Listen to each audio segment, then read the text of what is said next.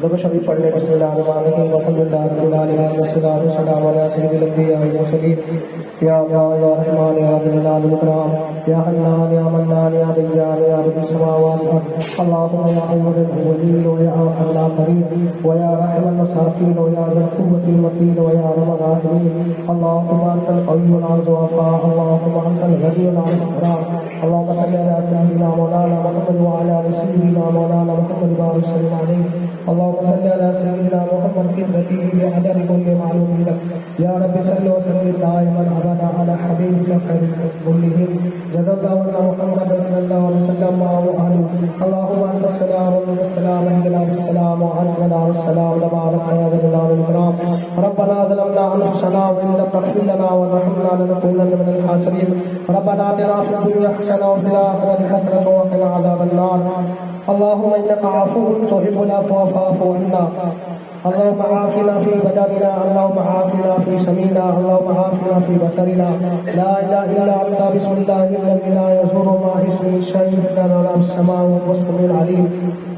أعوذ بك من طامة من شر ما خلق لا إله إلا الله نستغفر الله نسألك الجنة الفردوس ونعوذ بك من النار يا خالق الجنة والنار برحمتك يا عزيز يا غفار يا رحيم يا ستار يا كريم يا جبار يا خالق يا بار اللهم أجرنا من النار يا مجير يا مجير يا مجير ربنا تقبل منا إنك أنت السميع العليم وتب علينا إنك أنت التواب الرحيم قال الله تعالى في شان حبيبه إن الله وملائكته يصلون على النبي يا أيها الذين آمنوا صلوا عليه وسلموا تسليما